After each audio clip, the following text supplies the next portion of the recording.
Salam sejahtera Malaysia, terima kasih kerana menonton video-video dalam channel ini.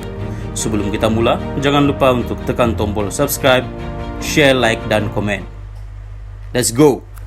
Salam sejahtera dan salam perpaduan. Berita seterusnya bertajuk Sultan Selangor, institusi Islam perlu ditakbir ulama, profesional bebas pengaruh politik. Berita penuh, Sultan Sharafuddin Idris Shah bertitah seharusnya syiar Islam diletakkan di tahap lebih tinggi daripada persaingan yang mungkin akibatkan pertelagahan dan perpecahan umat. Sultan Selangor, Sultan Sharafuddin Idris Shah bertitah supaya peranan utama mentadbir institusi agama Islam diserahkan kepada golongan ulama dan profesional yang bebas daripada sebarang pengaruh parti politik. Baginda bertitah dalam hal ini, Majlis Kebangsaan bagi Hal Ehwal Agama Islam MKI berperanan memastikan mereka yang dilantik mampu melaksanakan tanggungjawab selari tuntutan Al-Quran dan Sunnah Rasulullah. Seharusnya syiar Islam diletakkan di tahap yang tertinggi, lebih tinggi daripada persaingan yang mungkin boleh mengakibatkan pertelagahan dan perpecahan umat. Tita Baginda selaku pengurusi MKI sempena mesyuarat MKI ke-69 di Istana Melawati Putrajaya hari ini. Dalam hal sama, Sultan Sharafuddin menzahirkan ucapan terima kasih kepada Perdana Menteri Datuk Seri Anwar Ibrahim bagi pihak Majlis Raja-Raja atas pelantikan Menteri Hal Ehwal Agama di Jabatan Perdana Menteri bekas Ketua Hakim Syari Muhammad Naim Mokhtar daripada kalangan bukan ahli politik. Baginda bertitah ia dapat menjamin prinsip pengasingan kuasa yang termaktub di dalam Perlembagaan Persekutuan berkaitan pentadbiran agama Islam di antara eksekutif dan Raja-Raja Melayu dipelihara sesuai dengan prinsip demokrasi berparlimen, raja berperlembagaan. Dengan pelantikan Menteri Hal Ehwal Agama yang baru ini adalah diharapkan hubungan kerjasama antara persekutuan dan negeri-negeri dalam hal pentadbiran agama Islam akan terjalin lebih erat selari ajaran Al-Quran dan Sunnah Rasulullah. Tita Baginda, sesungguhnya Tita Sultan Selangor martabat institusi Raja-Raja Melayu berada di atas sebarang percaturan parti politik kerana institusi Raja-Raja Melayu ialah pemegang amanah yang menjadi tonggak kesetiaan rakyat. Baginda turut menzahirkan harapan agar mesyuarat MKI hari ini akan menjadi titik tolak penting dalam usaha mengembalikan peranan mentadbir agama Islam kepada pihak yang berhak. Besarlah harapan beta agar semua pihak dapat menghormati peruntukan Perlembagaan Persekutuan yang menjamin hak dan kuasa Raja-Raja Melayu.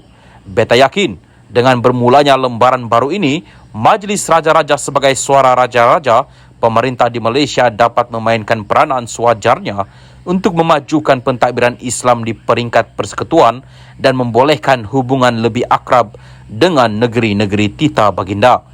Sultan Sharafuddin juga berharap agar setiap wakil rakyat dan menteri akan menumpukan usaha menyelesaikan pelbagai kemelut yang sedang dihadapi rakyat serta mengembalikan kemakmuran dan kegemilangan negara sebagaimana yang telah diamanahkan. Beta menyeru agar kesemua pihak memberikan sokongan dan dukungan padu kepada usaha mendaulatkan Islam dan memperkasakan MKI dan meletakkan pentadbiran institusi agama Islam di peringkat persekutuan pada landasan yang sepatutnya.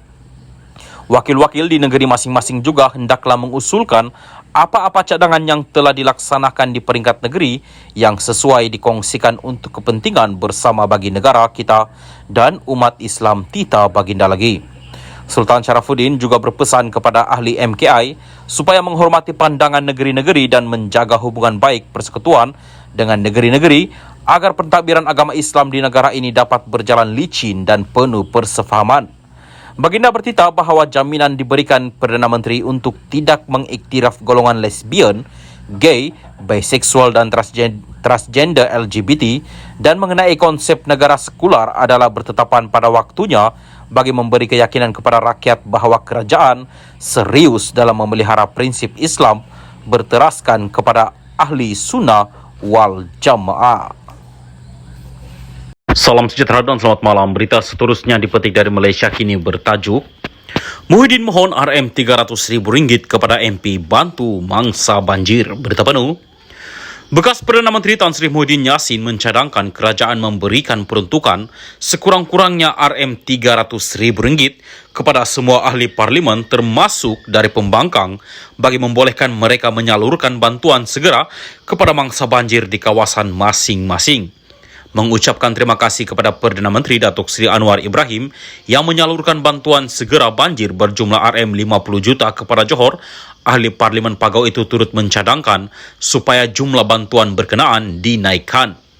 Saya juga ingin mengucapkan terima kasih kepada Perdana Menteri yang meluluskan peruntukan segera RM50 juta ringgit kepada Johor, tetapi saya mencadangkan ia dinaikkan kepada RM100 juta ringgit kerana keadaan banjir pada kali ini amat teruk sekali, katanya ketika membahaskan rang Undang-Undang Perbekalan 2023 di Dewan Rakyat hari ini. Senada dengan Muhyiddin, Aminul Huda Hassan, PH Seri Gading, berharap kerajaan menyediakan peruntukan lebih RM100 juta ringgit bagi membantu mangsa banjir di Johor. Ketika Kelantan dan Terengganu terkesan akibat banjir Januari lepas, kerajaan beri RM50 juta ringgit untuk setiap negeri. Johor katakan 50,000 mangsa banjir pada kali ini dengan RM50 juta hanya dapat beri RM1,000 wang esan kepada mangsa banjir, katanya. Aminul Huda turut memohon kerajaan menangani masalah kelewatan, keperluan asas serta penghantaran makanan kepada mangsa-mangsa banjir yang berlindung di pusat pemindahan sementara PPS serta memperbanyak lagi syarikat catering dalam urusan pemakanan itu. Datuk Seri Dr. Wi Kasyong BNI Hitam yang bangkit mencela perbahasan Aminul Huda mencadangkan kerajaan melihat semula kualiti makanan dalam membantu mangsa banjir di PPS. Jangan hantar makanan basi, nasi tak masak dan sebagainya dan cepatkan urusan penghantaran makanan, katanya. Dalam pada itu, Datuk Adnan Abu Hassan BN Kuala Pila berkata peruntukan besar diperlukan bagi mengatasi kejadian banjir yang sering melanda negara ini. Saya yakin agensi seperti Jabatan Pengairan dan Saliran JPS telah mengenal pasti lokasi hotspot ini dan boleh membuat penyediaan peruntukan khusus bagi mengurangkan impak apabila berlakunya bencana, katanya. Selain itu, beliau berkata kerja penyelenggaraan sungai dan tali air perlu dilakukan secara berjadual dan berkala bagi mengelakkan kerugian lebih besar akibat banjir. Sekian berita, salam Malaysia Madani.